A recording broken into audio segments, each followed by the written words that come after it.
Good morning everyone. आज हम monocot stem और डाइकोट स्टेम का डिफरेंस कंप्लीट करेंगे।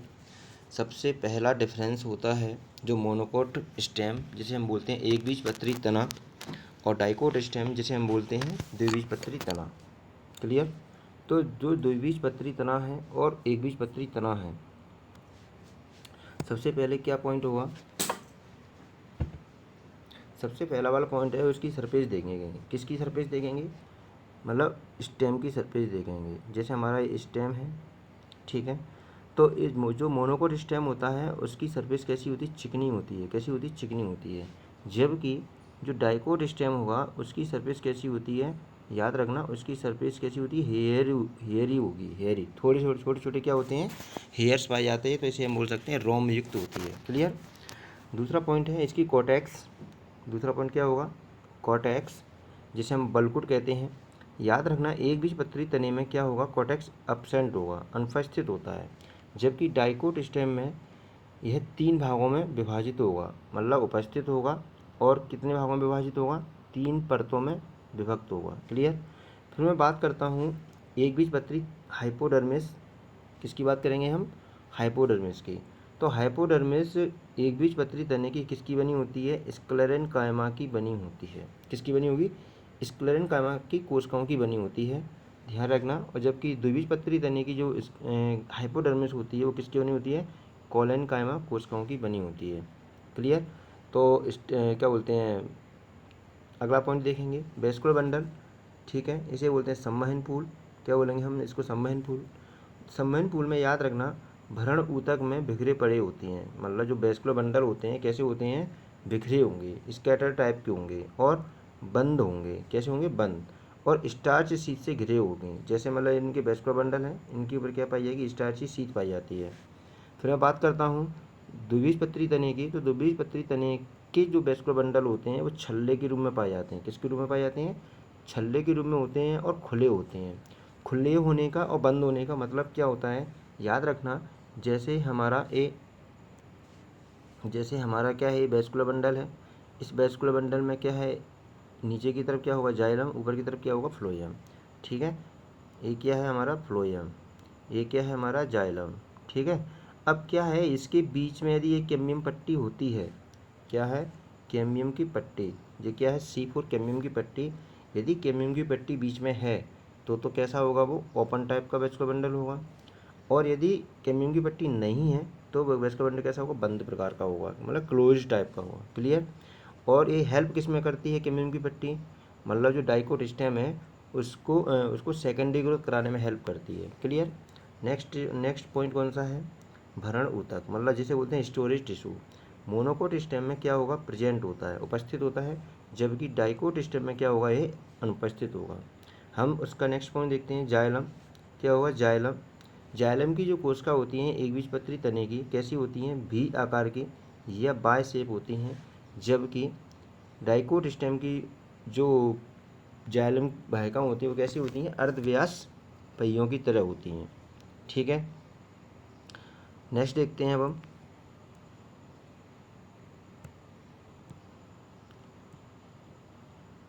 Phloem parenchyma. क्या देखेंगे अपन? Phloem parenchyma. तो फ्लोएम पैरेन्काइमा क्या होगा? सबसे पहले मोनोकोट स्टेम में क्या होगा? अनुपस्थित होती है। जबकि डाइकोट स्टेम में फ्लोएम पैरेन्काइमा उपस्थित होती है। हम कह सकते हैं एकबीजपत्री तने में फ्लोएम पैरेन्काइमा क्या होती है? अनुपस्थित। ठीक है, और जबकि द्विबीजपत्री तने में क्या होती है? उपस्थित होती है। क्लियर? अब हम देखते हैं कैम्बियम की पट्टी। अभी मैं बता चुका हूँ, एकबीजपत्री तने में क्या होगी? कैम्बियम की पट्टी अनुपस्थित होती है। जबकि द्विबीजपत्री तने में क्या होगी? उपस्थित होती है। फिर मैं बात करता हूँ पित्त और मज्जा की। जो पित्त होती है एकबीजपत्री तने में क्या होगी? अब्सेंट होगी। जबकि डाइकोट स्टेम में क्या होती है? उपस्थित होती है। अब हम सेकेंडरी ग्रोथ की बात करते हैं। सेकेंडरी ग्रोथ मतलब द्वितीयक वृद्धि। ध्यान रखना, जो द्वितीयक वृद्धि होती है वो मोनोकोट स्टेम में अनुपस्थित होगी। हम कह सकते हैं कि जो एकबीजपत्री तना होता है वो मोटाई में वृद्धि नहीं करता। जबकि द्विबीजपत्री तने में क्या होगा? यह उपस्थित होती है। क्लियर? तो बात समझ में आई? एक बार और क्लियर कर लेते हैं। मैंने क्या बताया सबसे पहले? इसकी सतह कैसी होगी? एकबीजपत्री तने की चिकनी, जबकि द्विबीजपत्री तने की रोमयुक्त होती है। कॉर्टेक्स के इसमें अनुपस्थित होती है जबकि इसमें उपस्थित होगी। हाइपोडर्मिस मोनोकोट में स्क्लेरेन्काइमा की बनी होगी जबकि इसमें कोलेनकाइमा की बनी होगी। वेस्कुलर बंडल या भरण ऊतक में क्या होगा, भरण ऊतक के अंदर बिखरे होंगे और क्या होगा, बंद प्रकार के होंगे जिसके ऊपर स्टार्च की शीट पाई जाएगी। जबकि द्विबीजपत्री तने के रूप में क्या होगा, छल्ले के रूप में होंगे और खुले होंगे। क्लियर। स्टोरेज टिश्यू एक बीजपत्री तने में उपस्थित जबकि द्विबीजपत्री तने में अनुपस्थित होगा। फिर मैं बात करता हूँ जाइलम का। जाइलम वेसल्स का मतलब इसकी आकार कैसा होगा, वी शेप होगा, इसका अर्धव्यास पहिए की तरह होगा। फिर मैं बात करता हूँ फ्लोएम पेरेन्काइमा एक बीजपत्री तने में अनुपस्थित जबकि द्विबीजपत्री तने में उपस्थित होती है। कैमियम किसमें होगी, एक बीजपत्री तने में अनुपस्थित जबकि इसमें उपस्थित होती है। क्लियर। बाकी की सेकेंडरी ग्रोथ एक बीजपत्री तने में अनुपस्थित होगी और द्विबीजपत्री तने में प्रेजेंट होती है। ठीक है। अब हम बात करते हैं लीफ की। किसकी बात करेंगे हम, लीफ की बात करेंगे। तो लीफ एक बीजपत्री पत्ती और द्विबीजपत्री पत्ती में क्या डिफरेंस होता है, एक बीजपत्री पत्ती और द्विबीजपत्री पत्ती में क्या डिफरेंस होता है। तो सबसे पहले मैं क्या करूँगा, एक बीजपत्री पत्ती बनाता हूँ यहाँ पर।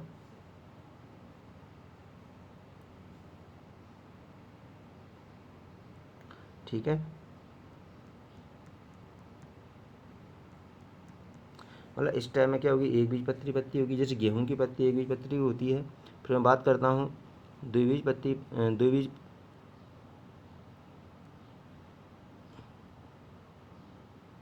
ठीक है। देखो यार, ऐसे एक किसकी होती है, डाइकोट लीफ होती है।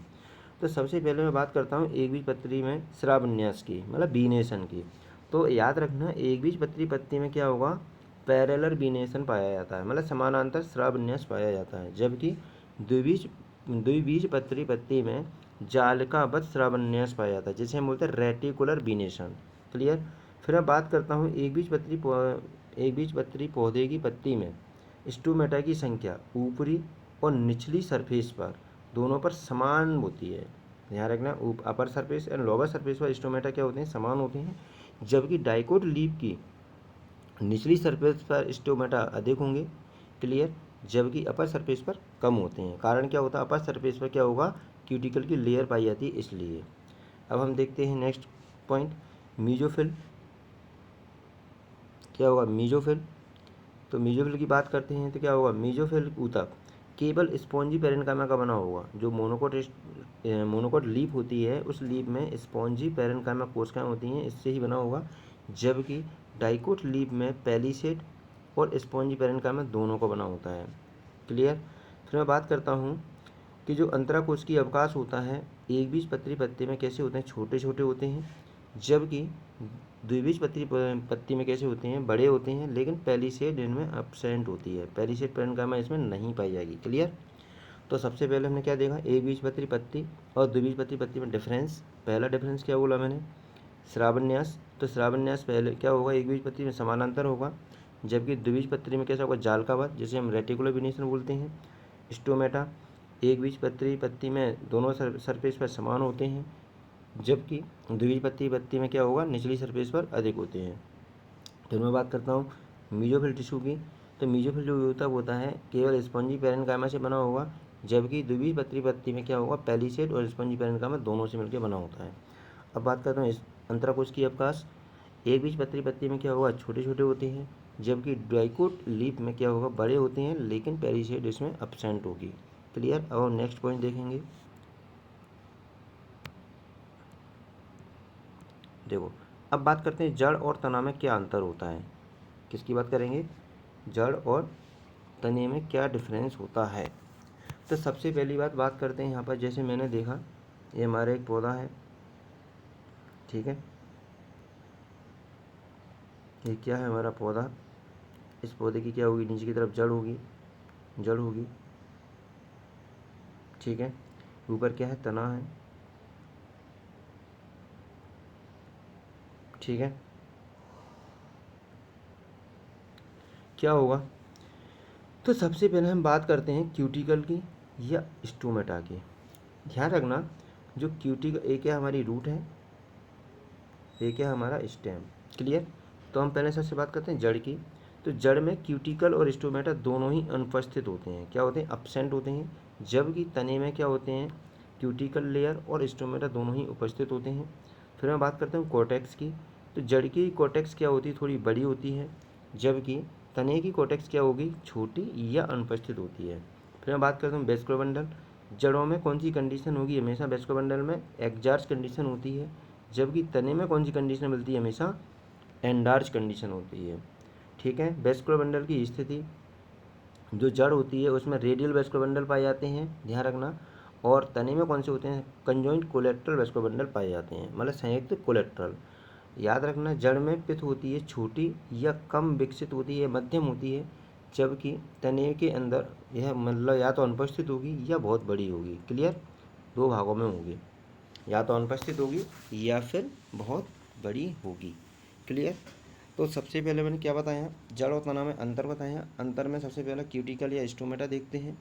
स्टोमेटा याद रखना जड़ में अनुपस्थित होंगे, जबकि तना में उपस्थित होते हैं।